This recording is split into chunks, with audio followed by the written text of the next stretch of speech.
Hey guys, in this video we will learn about Boolean laws. Boolean algebra is used to simplify and analyze digital circuits. Boolean algebra हमको digital circuits को analyze and simplify करने में help करती है. There are some important Boolean laws that help in the simplification of logic expressions. Boolean laws हमको हमारी जो logical expressions होती है उनको simplify करने में help करते हैं. The first law is the identity law.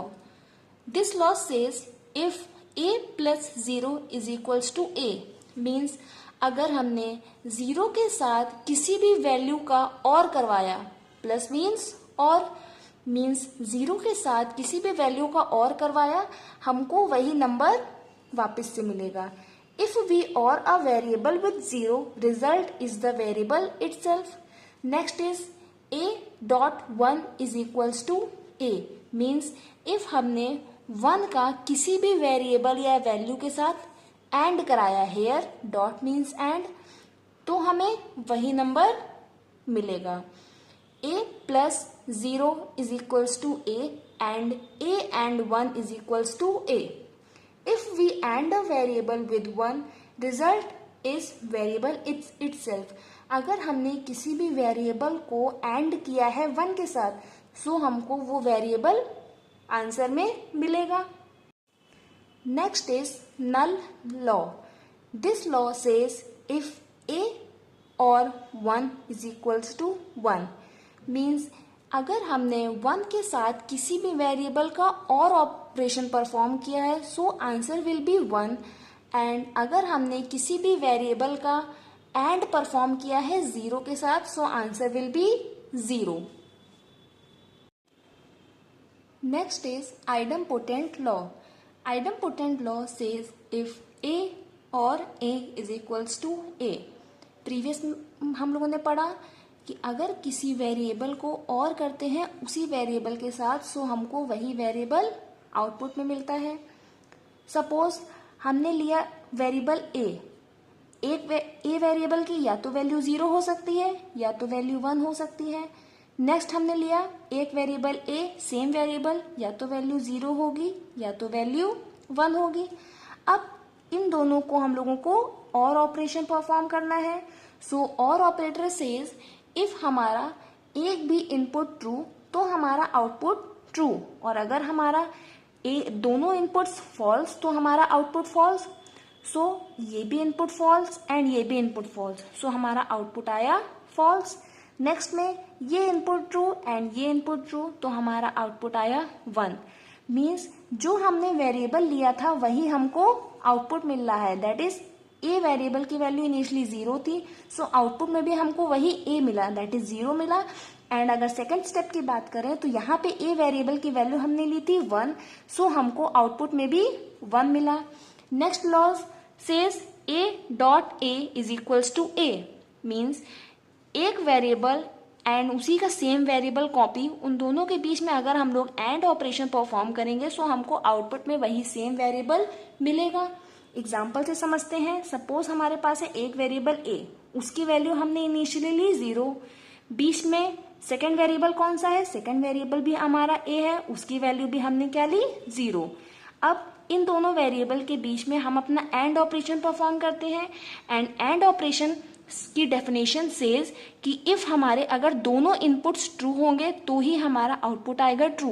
But इस केस में हमारे दोनों इनपुट्स तो फॉल्स हैं, सो हमारा आउटपुट आएगा फॉल्स. मीन्स इनिशियली हमारा जो ए वेरिएबल था उसकी वैल्यू थी 0, सो आउटपुट में भी हमारा 0 आया, दैट इज हमारा वेरिएबल इटसेल्फ. नेक्स्ट केस अगर हमने ए वेरिएबल की वैल्यू ले ली 1, सो दोबारा जो नेक्स्ट ए वेरिएबल है उसकी वैल्यू भी होगी 1. एंड इन दोनों के बीच में अगर हमने अपना एंड ऑपरेशन परफॉर्म किया, सो हमारे जब दोनों इनपुट्स 1, सो हमारा आउटपुट भी आएगा 1. तो इनिशियली हमारा वेरिएबल था a, उसकी वैल्यू थी 1, सो हमारा आउटपुट में भी आया 1, that is variable a itself. इसका लॉजिक डायग्राम भी इजी है बनाना. Next is the complement law. Next है हमारा कॉम्प्लीमेंट लॉ.